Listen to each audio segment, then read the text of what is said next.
1명, 김영성당 관련 2명, 대기구 학생 관련 3명이고 2명은 확인 중에 있습니다. 총 11분의 확진자 중에 9분은 자가격리 중에 있다가 재검사를 받고 확진된 경우입니다. 이 중에 8명은 자가격리 해제 전에 검사에서 초기에는 음성이었다가 자가격리 해제를 앞두고 추가한 검사에서 확진 판정을 받았고, 한 분은 자가격리 중에 있으시다가 증상이 있어서 검사를 받았는데 확진된 케이스입니다. 나머지 2분은 자발적으로 검사를 해주셨는데 이분들에 대한 감염 경로는 지금 확인 중에 있습니다. 앞으로 12월 15일부터 제주 지역에 확진자가 급증했었는데 자가격리를 마칠 시점에 도달한 분들이 많이 계십니다. 그래서 이분들에 대한 재검사 과정에서 추가 확진자가 있을 것으로 저희들은 판단을 하고 있습니다. 조금 더 상세히 말씀드리면 382번 확진자는 동백주간활동센터 확진자 접촉자로 분류돼서 지난 24일 검사에서는 음성 판정을 받았고 격리를 진행 중에 있다가 26일 기침 등의 발열 증상이 있어서 추가 검사를 받고 양성 판정을 받았습니다. 383번, 391번 확진자는 한라사우나 관련 확진자로서 기존 확진자의 접촉자로 기자가격리 중에 있다가 격리 해제 전 검사에서 확진 판정을 받았습니다. 384번과 385번 확진자는 김영성당 관련 확진자인데 이분들도 기존 확진자 분들의 이제 가족분들입니다. 그래서 자가격리 해제 전에 추가 검사에서 확진 판정을 받았습니다. 386번 확진자는 홍익아동복지센터 관련 확진자인데 이분 역시 지난 24일 검사에서는 음성 판정을 받았다가 이날 발열 등의 증상이 있어서 검사를 한 결과 확진 판정을 받았습니다. 387번, 388번, 389번 확진자는 대기고등학교 관련 확진자들로서 그분들의 가족이 확진이 됐었고 접촉자로 분류돼서 자가격리 중에 있다가 격리 해제 전 검사에서 확진 판정을 받았습니다. 아까 말씀드린 대로 390번과 392번은 현재 감염 경로를 확인 중에 있습니다. 종합해서 말씀드리면 김영성당 관련 확진자는 31명, 한라사우나 관련은 69명, 동백주간보호센터 관련은 17명, 홍익아동복지센터 관련은 13명으로 집계되고 있습니다. 어제 제주시 간부 공무원 확진에 따라서 동선이 겹치거나 접촉이 이루어졌을 것으로 추정되는 범위까지 확대해서 공무원 146명에 대한 검사를 진행했었습니다. 결과는 전원 음성으로 확인됐습니다. 관련해서 9명의 직원은 음성 판정을 받았지만 자가격리 중에 있습니다. 어제 하루 동안 17분의 환자가 퇴원을 했습니다. 그래서 종합해보면 코로나19 발생 이후에 현재까지 제주에서 총 158분이 입원했다가 퇴원하셨고 28일 오전 11시 기준 도내 입원 격리 중인 환자는 도내 격리 중인 환자는 234명으로 집계되고 있습니다. 생활치료센터가 오는 30일 개소하고 본격 운영을 시작합니다. 국세공무원 교육원에 개설되는 생활치료센터는 총 200명의 확진자가 입소하게 되는데 1인 1실로 무증상 환자를 격리시켜서 생활지원과 격리치료를 할 계획입니다. 이 생활치료센터에서는 감염과 비감염 구역을 엄격하게 분리하고 또 확진자의 상태를 모니터링할 수 있는 폐쇄로 TV, 환기시설 등의 시설을 갖췄습니다. 1인 1실 격리가 가능하도록 화장실, 냉난방기구, 보호구 탈의실, 폐기물 임시관리소, 사무실, 회의실 등의 별도 공간을 만들었습니다. 입소한 확진자들의 생활 편의를 위해서 숙식과 물품 지원, 또 심리 지원 프로그램 등이 제공되며 진료 및 검체 채취뿐만 아니라 증상이 악화될 시에 대비해서 연계 치료 체계도 구축을 했습니다. 이미 25일에 생활치료센터 운영단을 구성을 했는데 운영은 도민안전실이 총괄을 할 계획입니다. 총 26명의 관리 인력이 순환근무 형태로 교대 근무 형태로 투입할 계획이고 의료 인력도 현재 의사 3명과 간호사 10명을 투입할 계획이고 이 투입 인력과 지원 인력들은 향후 그 운영 상황에 맞게 탄력적으로 조정하면서 운영을 하도록 하겠습니다. 식사 또 CCTV 관제, 정후문 출입자 확인을 위해서 군과 국가경찰, 자치경찰, 소방 인력들도 배치를 할 계획입니다. 1일 2회 이상 입소 확진자들의 건강과 임상 증상을 확인할 예정이고 환자 증상 발현이나 악화 시에는 레벨 D 등 개인 보호구를 착용한 후에 대면 진료를 보고 제주대학교로 이송할 계획입니다. 생활치료센터 입소 환자들은 치료기간 중 복도 등 숙소 밖으로 나오는 행위가 일체 금지되고 확산 방지를 위해서 생활치료센터에 근무하는 관리 인력들도 상주 근무를 하는 것을 원칙으로 하고 있습니다. 지사님께서는 수차례에 걸쳐서 이 생활치료센터 관련 준비 상황을 보고받으시고 꼼꼼한 현장 점검을 통해서 실제 운영상에 어떠한 문제도 발생하지 않도록 개소 준비에 만전을 기해달라고 말씀을 하셨습니다. 한편 또 있을지도 모르는 그런 상황들에 대비해서 국토교통부 인재개발원을 2차 생활치료센터로 조성하는 계획도 기기 수립해두고 있습니다. 생활치료센터 운영으로 외부에는 영향이 없지만 시민들의 심리적 안정을 위해서 혁신도시 내 생활치료센터 주변 버스 정류장 7개소에는 손소독제 등을 배치해서 행인들이 수시로 손소독 등을 할 수 있도록 편의를 제공할 예정입니다. 이렇게 그 생활치료센터가 본격 운영됨에 따라서 만일의 경우에 코로나19 확진자가 급격하게 늘어나는 상황에서도 병상보증 문제에 효율적으로 대처할 수 있을 것으로 판단을 합니다. 다음은 병상 가동률에 대해서 말씀을 드리겠습니다. 28일 오전 0시 기준 제주 지역 코로나19 확진자는 216명이 입원 중에 있습니다.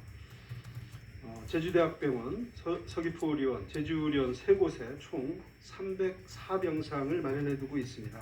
이 중에 71%가 사용 중에 있습니다. 현재 확진 판정 후에 입원 대기 중인 환자는 22명입니다. 오늘 18분의 도민들이 그 입원 조치가 차례로 진행되면 대기 중인 환자는 4명으로 줄 것으로 예상하고 있고 이분들도 조속한 시일 내에 입원 치료를 받을 수 있도록 하겠습니다. 도내 확진자의 입원을 우선순위에 두고 병상 배정을 하고 있다는 말씀을 드립니다. 코로나19 병상 배정까지는 약 하루 정도의 시간이 소요되고 있습니다. 여러 가지 그 병상에 대한 사전 준비와 의료 인력 배치가 필요한데요. 생활치료센터가 개소가 되면 이 시간도 더욱 단축할 수 있을 것으로 생각이 됩니다. 병상 배정팀이 확진자의 여러 가지 상태를 고려해서 병상을 배정하고 있고 적절한 치료가 이루어질 수 있도록 최선을 다하겠습니다. 이상 준비된 브리핑을 마치겠습니다. 네, 이어서 실시간 온라인 기자단 질문에 대해 답변드리겠습니다. JIBS 조창범 기자입니다. 입도 전 검사 의무화에 대해서 지금까지 행정명령서 발부 건수와 타지역 방문 도민의 검사 지원 건수를 말씀해 주시고 실제 적용 여부와 효과에 대해서 어떻게 평가하고 계신지 궁금하다는 질문입니다.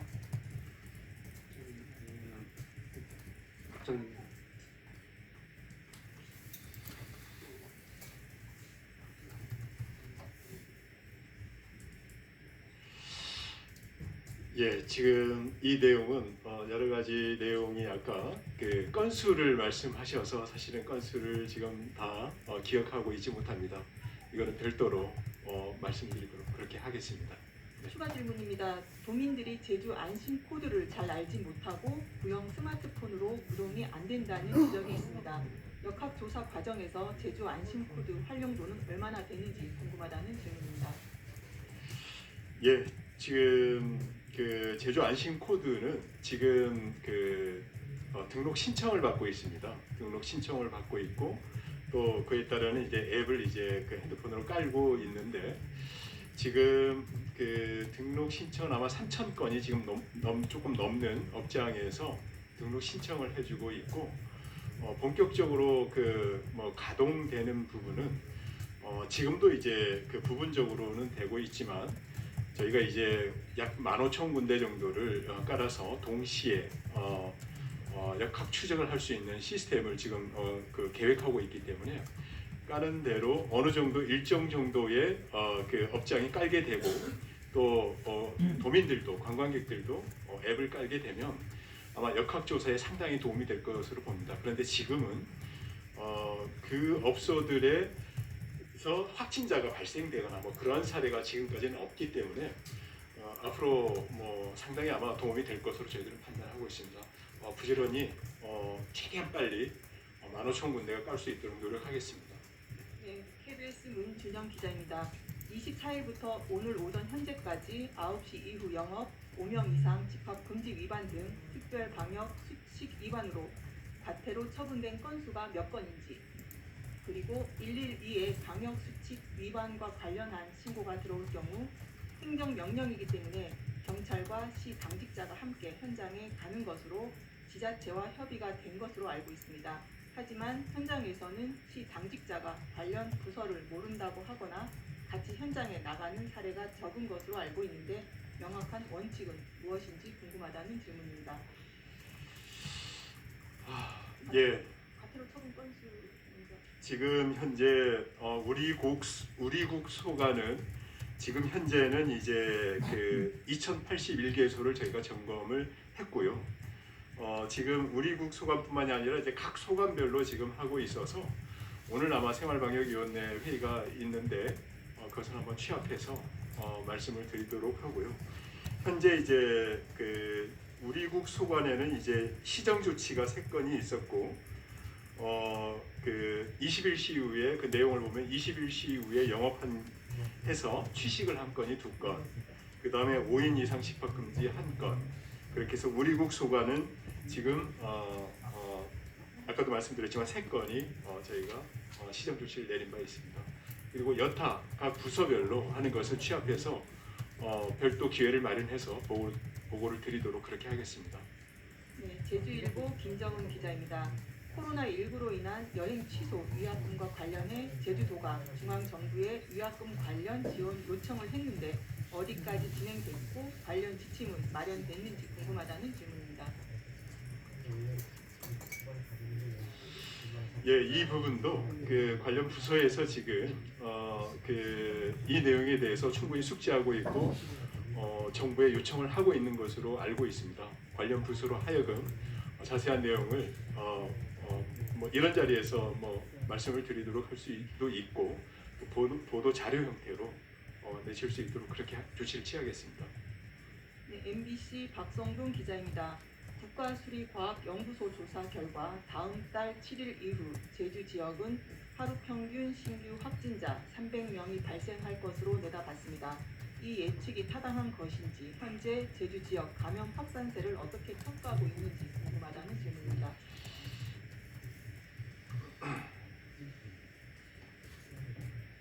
지금 상황에서 며칠을 예단하기는 쉽지가 않습니다. 그러나 지난 크리스마스 전후를 해서 확산세가 꺾이는 것은 분명한 사실입니다. 이틀 어제부터 지금 확진자가 나오는 것은 감염원을 모르는 새로운 확진자보다는 기존의 자가격리 중에 이제 해지를 앞두고 양성이 되는 그런 분들이 대부분이어서 현재에서 특별히 새로운 집단 발생이 있지 않는 한은 이 상황에서 유지되지 않을까 이렇게 봐집니다. 그러나 뭐 언제라도 새로운 어떤 대규모 발생을 하는 것에 대해서는 이상하지 않을 정도로 지금 현재 경계에 있는 그런 상태입니다. 그래서 지금의 추세로 봐서는 증가한기보다는 지금을 유지하거나 떨어질 가능성이 높은데 그 도중에 어떤 이벤트가 다시 생긴다면은 그로부터 다시 정폭될 가능성은 늘 있습니다. 그래서 현재로서는 예측이 맞았느냐 맞느냐를 보다는 현재 상황에 맞추어서 그때그때마다 예측을 할 수밖에 없는 상황이고, 이번 크리스마스를 전후해서 현재는 저희들이 원하는 대로 좀 안정적으로 가고 있다라고 해서 한번 이야기 드립니다. 네, KCTV 김용원 기자입니다. 확진자 수가 다소 줄어드는 게 연휴 기간 줄어든 검사 건수 때문인지, 아니면 검사 건수가 줄지 않았다면 여전히 대유행 가능성은 높은 건지 답변 부탁드린다는 질문입니다. 검사 건수가 줄어들기 때문에 확진자 수가 줄어든다는 것은 일부는 맞는 말이지만 일부는 또 그렇게 이야기할 수가 없습니다. 현재로서는 지난 크리스마스 전만 하더라도 저희가 임시 간이에서 전수조사를 하거나 했을 때 대규모 확진자가 나왔습니다. 그러나 그 이후부터 지금 어제만 하더라도 공무원에 대한 검사를 했지만 다 음성이 나오는 거고, 최근 들어서 몇 군데에 대해서 집중적으로 조사를 했지만은 양성이 나오는 경우가 없습니다. 이 말은 저희가 현재 방역을 통해서 감염의 속도를 어느 정도 따라잡기 때문에 현재로서는 음성이 나온 것이고, 격리 조치를 한 상황에서 이분들이 전환이 된다는 것은 그만큼 방역을 빨리 했기 때문에 지역사회 전파를 막을 수 있는 상황으로 가고 있는 것입니다. 그래서 현재로서는 지역사회가 지난 크리스마스 전에 그런 불안전한 상황보다는 좀 안정화되어 가고 있다, 이렇게 해석해 봅니다. 뉴제주일보 김현종 기자입니다. 코로나 확진자 수만 놓고 볼 때 확산세가 일정 부분 진정 국면 또는 소강 상태로 접어드는 것으로도 볼 수도 있을 것 같습니다만, 방역 당국은 현재 도내 코로나 전파 상황 추이를 어떻게 판단하고 있고, 가장 취약한 시설 또는 계층은 무엇이라고 분석하고 있는지, 그리고 그 이유는 무엇인지 궁금하다는 질문입니다. 지난 몇십 동안에 우리가 이제 감염 재생산 지수라는 것이 있습니다. 그것으로 봤을 때 최근 들어서 증가했던 추세가 크리스마스를 전후해서 좀 감소하는 것이 영역이 보이고 있습니다. 따라서 여러 가지 해석이 가능하겠습니다만, 1차적으로 볼 때는 12월 18일 날 있었던 거리두기 단계를 상향해가지고 그로부터 지금 일주일이 지난 시점인데요. 아마 그것의 효과도 있지 않을까 싶습니다. 그래서 국민들께서 집단 발생에 대한 부분에 우려하심과 함께 거리두기에 대해서 잘 협조해 주시는 부분이 이렇게 감염을 막을 수가 있다고 봅니다. 특히 교육청에서 결단을 하셔가지고 온라인 수업으로 전환을 함에 따라서 학원반 또 여러 가지 연결되어서 학생들에게서 일어날 수 있는 그런 감염의 개연성을 미리 차단함으로 인해서 학생들에 대해서의 전파 가능성을 많이 줄일 수 있었습니다. 아마 그런 노력들이 지금 또 하나의 결실로 지금 나오고 있지 않나 이렇게 생각합니다. 추가 질문입니다. 지금까지 감염 경로가 파악되지 않은 확진자에 대해서도 인원수를 포함해 현재 판단, 추적 상황 등을 설명해 달라는 질문입니다. 감염원을 모른다는 것은 두 가지가 있는데요. 현재 역학조사가 계속 진행 중이기 때문에 자료를 수집하는 과정에 있다 보니까 아직 확정지을 수 없다는 거와, 두 번째는 저희들이 충분히 함에도 불구하고 특정지을 수 없다는 두 가지가 있습니다. 부자인 경우는 김동성당 같은 경우는 시간이 오래 지난 상황에서 어디서 시작됐는가에 대한 감염은 현재 확정지을 수 없기 때문에 미정으로 남겨져 있습니다. 그러나 오늘 두 분 같이 새로 발생하신 분들은 좀 더 심층역학 조사가 이루어지고 진술이 충분히 된다면은 이 관련성을 저희들이 연결지을 수 있을 것이라고 봐집니다. 그래서 최근 들어서 지금 동백의 센터인 경우에는 여러 가지 연결고리를 저희들 조금씩 찾고 있습니다. 그래서 증상 시작이 12월 14일까지 시작되었던 부분까지 찾아내고 있거든요. 이렇다면 저희가 연결고리는 또다시 예상치 못한 곳에서 연결고리를 찾아내고 있기 때문에 지금으로서는 확정지을 수는 없지만, 그러나 계속적으로 시간이 지나면서 새로운 환자분이 나옴에 따라서 그 연결고리가 새로 만들어지고 있습니다. 그래서 현재는 진행 중이라는 그 부분은 확정지을 수 없다는 거와, 두 번째는 시간이 지나면서 가지 연결고리를 찾을 수 있다는 개연성, 이 두 가지를 다 열어놓고 해석해 주시기 바랍니다. 네, JIBS 조창범 기자입니다. 입도 검사 의무화에 대한 효과 그리고 평가에 대한 궁금하다는 질문입니다.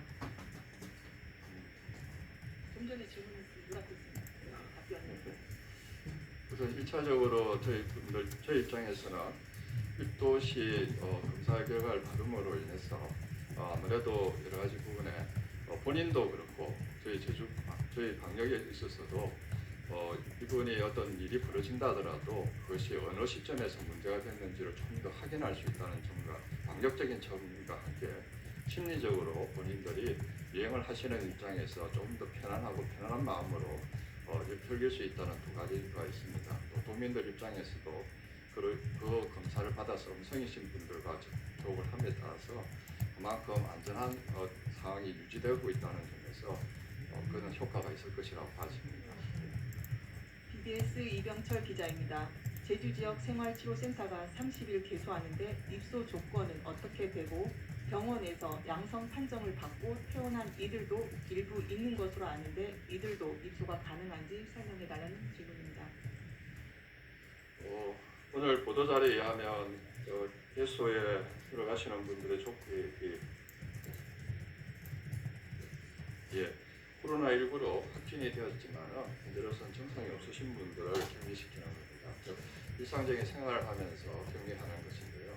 이 부분은 두 가지 목적이 있습니다. 첫째는 증상이 없는 경적인 상황이고 증상이 없기 때문에 병원에 격리해 입원을 하는 그 병상을 좀 더 여유를 가질 수 있다는 점과 두 번째 아무리 병원보다는 이런 일상적인 생활을 하면서 치료를 받을 수 있다는 점에서 당사자분이 조금 격리에 의한 심리적인 부담이 좀 줄어들 수 있다는 그런 장기 측면 그리고 이제 의료진의 치료에 있어서의 부담감을 좀 줄일 수 있다는 긍정으로서 이렇게 하고 있습니다. 그래서 생활치료센터에 입원하시는 분은 저희 이 기준, 즉 확진이 됐을 당시 무증상 환자인 경우에 대해서만 입원을 조치할 것으로 이제 준비하고 있습니다. 헤드라인 제주 홍창빈 기자입니다. 앞서 372번은 177번 확진자의 접촉자라고 발표하셨는데 오늘 발표된 391번 확진자의 경우 199번 확진자의 가족인데 372번 확진자의 접촉자라고 하셨습니다. 그런데 372번 확진자는 25일에야 확진 판정을 받았습니다. 27일 격리 해제 전 검사를 받았다는 내용이 맞는지 또 391번 확진자가 왜 372번 확진 이후에야 접촉자로 분류됐는지 궁금하다는 질문입니다. 지금 질문하신 거에 굉장히 복잡해가지고요. 이거는 개인적으로 저에게 물어주시면 제가 해석해드리도록 하겠습니다. 그러나 분명한 사실은 이분들 가족의 관계 속에서 그렇죠. 접촉을 하는 과정에서 처음에는 음성이 나왔다가 그러다가 이제 격리 중에 양성이 나오는 이런 사례이기 때문에 이분들에 대해서는 저희가 확진자라 하더라도 이미 외부로부터의 격리가 되어 있는 상황이라서 더 이상 지역사회 전파가 없는 상황에서의 양성자이기 때문에 그렇게 걱정 안 해도 되는 사례다 봅니다. 네, KBS 임현희 기자입니다. 기초 심층 역학 조사에 투입된 모든 인원 현황 그리고 추가 배치 계획은 없는지 궁금하고 24일에서 28일 사이 1일 제주도 보건환경연구원 검체 진단 검사 건수 설명 부탁드린다는 질문입니다.